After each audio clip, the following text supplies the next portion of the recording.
चची और ताई ने मंत्रणा की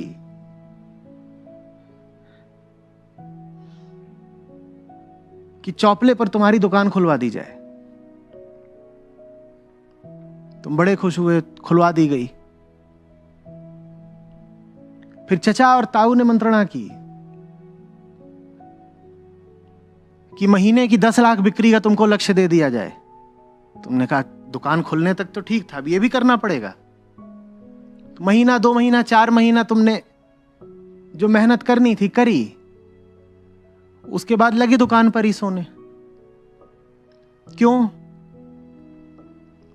न दुकान तुम्हारी, न माल तुम्हारा, न इरादा तुम्हारा। इस लक्ष्य के प्रति समर्पित हो भी कैसे पाओगे भाई? आमतौर पे हमारे जीवन के सब लक्ष्य ऐसे ही आते हैं ना, तो नहीं हो पाते हम समर्पित। हमारे तो कई बार पति पत्नी भी ऐसे ही आते हैं। चचा, ताई, ताऊ इन सब ने मिलकर के पति दिला दिया या पत्नी दिला दी। फिर हमें भीतर भीतर बड़ी ग्लानि रहती है कि पत्नी श्री या पति श्री के प्रति हम समर्पित नहीं हो पाते। कैसे हो पाओगे? तुम्हारे हो तब हो पाओगे ना।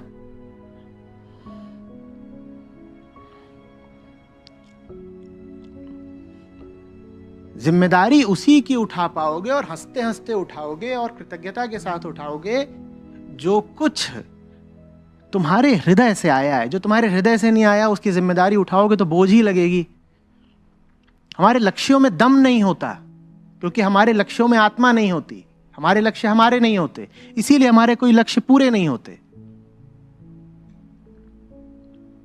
पर जब हमारे लक्ष्यों में हमें हार मिलती है तो हम ये नहीं कहते कि लक्ष्य बनाने की पूरी प्रक्रिया ही गड़बड़ है।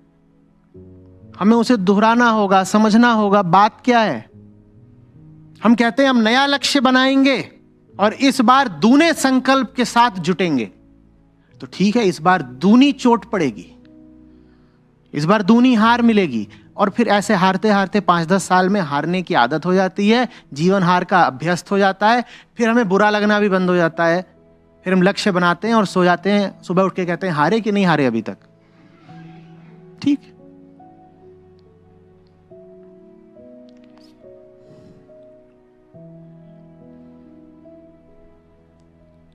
लक्ष्य बनाने के लिए जिस वस्तु को लक्ष्य कर रहे हो वो इस लायक भी तो हो ना कि उसके पीछे जाओ, उसके पीछे श्रम करो, समय लगाओ। पूछो तो कि जिस चीज के पीछे जा रहे हो उसमें तुम्हारा क्या, पाओगे क्या, क्यों, किसके लिए, काहे को? ये अच्छे सवाल है, नहीं पूछने चाहिए, खास तौर पे युवा लोगों को। उन्हीं को सबसे ज्यादा लक्ष्य दिए जाते हैं। अब तू ये कर, अब तू ऐसा घोड़ा बन जा, अब उधर को दौड़ जा। तुरंत पूछो क्या, काहे को? या तो तुम्हें लक्ष्य देने वाली ताकतें तुम्हें समझा दें कि इतना दौड़ भाग करके तुम्हें मिलने क्या वाला है, और जो तुम्हें मिलने वाला है उससे तुम्हारा कुछ नाता भी है क्या? शेर को दौड़ाओ, तुम बोलो दौड़ लगा, दौड़ लगा। वहां 8 किलोमीटर आगे उधर बहुत बड़ा घास का मैदान है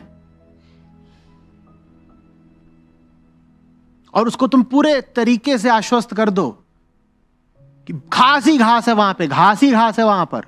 तो इतना तो पूछेगा ना कि घास के बीच एक आध हिरण है कि नहीं, और घास ही घास है। तो हिरण की अपेक्षा हम तुमसे भी काम चला सकते हैं। शेर भी इतना मूर्ख नहीं होता कि तुम उसे घास का लक्ष्य दो और दौड़ जाए। तुम पूछो तो कि हां ठीक है, मिलेगी बहुत सारी घास। ताऊ जी झूठ नहीं बोल रहे हैं, हमने इतनी अगर दौड़ लगा दी तो मिल जाएगी बहुत सारी घास। उन्होंने बिल्कुल ठीक बोला। पर उस घास से मेरा दिल भरेगा क्या? और नहीं भरेगा तो दौड़ क्यों लगा रहा हूं? लेकिन यह तर्क करने के लिए सबसे पहले अपने दिल का हाल कुछ पता तो हो। अब यह पता ही नहीं है कि दिल में खास क्या है और घास क्या है।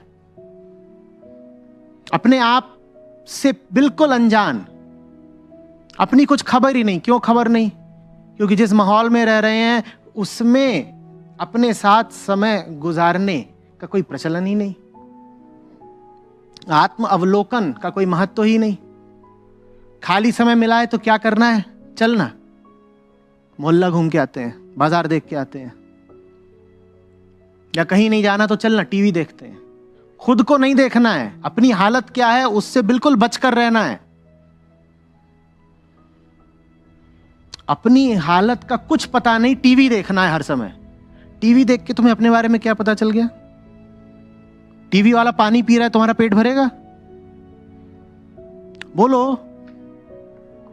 बाजार जा रहे हो, वहां दुकानें देख रहे हो, दुकानों में विविध माल है, तुम्हारा क्या? बोलो। पर इस बात पर कोई जोर ही नहीं है, कोई सिखा ही नहीं रहा। माँ बाप बच्चों को प्रोत्साहित ही नहीं कर रहे कि बेटा डायरी लिखा करो, बेटा शांति से बैठ करके मन की बात सुनना सीखो और फिर दूसरों में बांटना भी सीखो, बताना भी सीखो।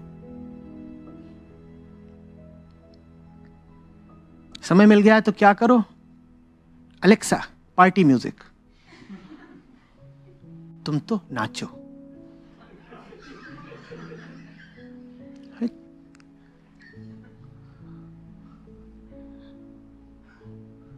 अलेक्सा साइलेंस भी कुछ होता है, अलेक्सा ही है ना।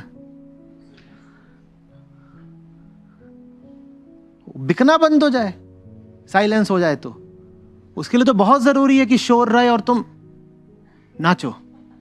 शादियां होती हैं तो आजकल एक धंधा चला है जिसमें 2-3 महीने पहले से वो घर घर आके नाचना सिखाते हैं पूरे खानदान को।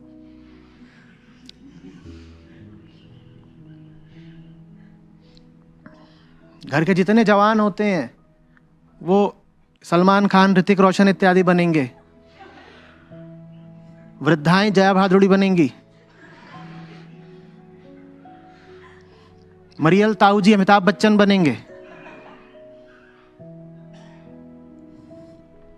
और फिर पूरा खानदान नाचेगा। अब ऐसे में किसी को क्या पता चलेगा कि भीतर क्या है? कभी खुशी कभी गम, नाचो छम छमा छम।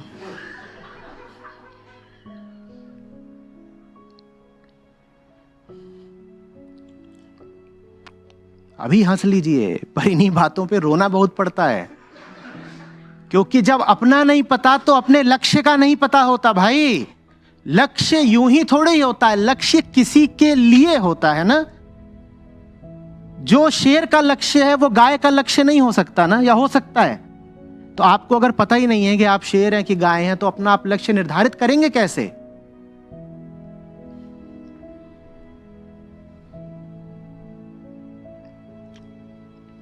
या तो अकेले समय गुजारना सीखिए या उनके साथ समय गुजारना सीखिए जो दर्पण जैसे हों, कि उनके सामने बैठे तो उन्होंने आपको आपका हाल दिखा दिया। भीड़ में कम समय गुजारें, शोर में कम समय गुजारें।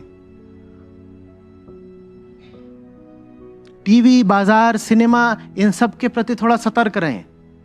देखिए मूवीज, वो देखिए जो आपको आपसे थोड़ा रूबरू कराएं।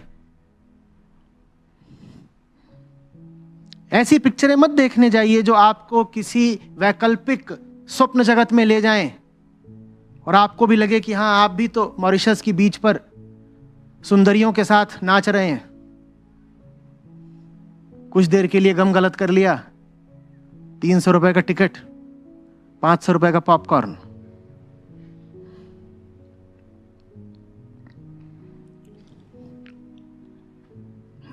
फिर लक्ष्य सही निर्धारित करोगे, फिर लक्ष्य तुम्हारे बोध से निकलेगा, तुम्हारी होशियारी से निकलेगा, समझ से निकलेगा। अब उस लक्ष्य के प्रति तुम बहुत लंबे समय तक समर्पित रह पाओगे, क्योंकि तुम्हें पता है कि वो चीज जरूरी है, तुमने खुद जाना है कि वो चीज जरूरी है। तो अगर आप अपने लक्ष्यों में बार बार असफलता पाते हैं तो इसकी वजह संकल्प शक्ति, विल पावर इत्यादि का अभाव नहीं है।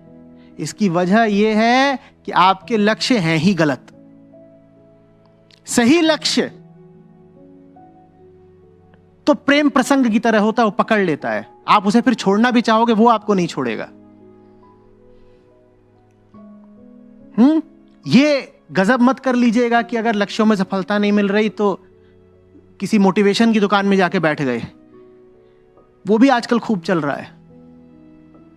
वहां बताया जाता है कि कैसे अपनी इच्छाएं पूरी करनी है, कैसे अपने लक्ष्यों को हासिल करना है, बिना कभी ये पूछे कि तेरा लक्ष्य है क्या। कितना मजा आए ना कि कोई बनना चाहता हो हत्यारा और वो जाए किन्हीं मोटिवेशनल गुरु के सामने खड़ा हो जाए, कहे कि लक्ष्य एक बनाया है लेकिन पूरा नहीं हो पा रहा है, बड़ा आलस आता है, भीतर से इच्छा नहीं उठती है, और गुरुदेव अपनी सब अदाओं के साथ उसको बिल्कुल आश्वस्त कर दें, यू कैन डू इट। वो निकाले चमंचा मारे भो, बोले आई डिड इट। अरे ये तो पूछ लो वो करना क्या चाहता है, उसको उत्साह ही दिए जा रहे हो।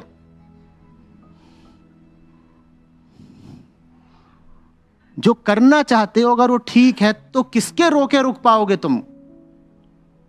दुनिया में सबसे बड़ी ताकत होती है एक जगे हुए आदमी का जागरण। उसे कोई नहीं रोक सकता। तुम उसे मार सकते हो, रोक नहीं पाओगे। जो जग गया, जो समझ गया कि क्या जरूरी है, उसको अगर रोकना चाहते हो तो उसको समझाने मत चले जाना, उसको सीधे गोली मार देना। वही अकेला तरीका है उसको रोकने का।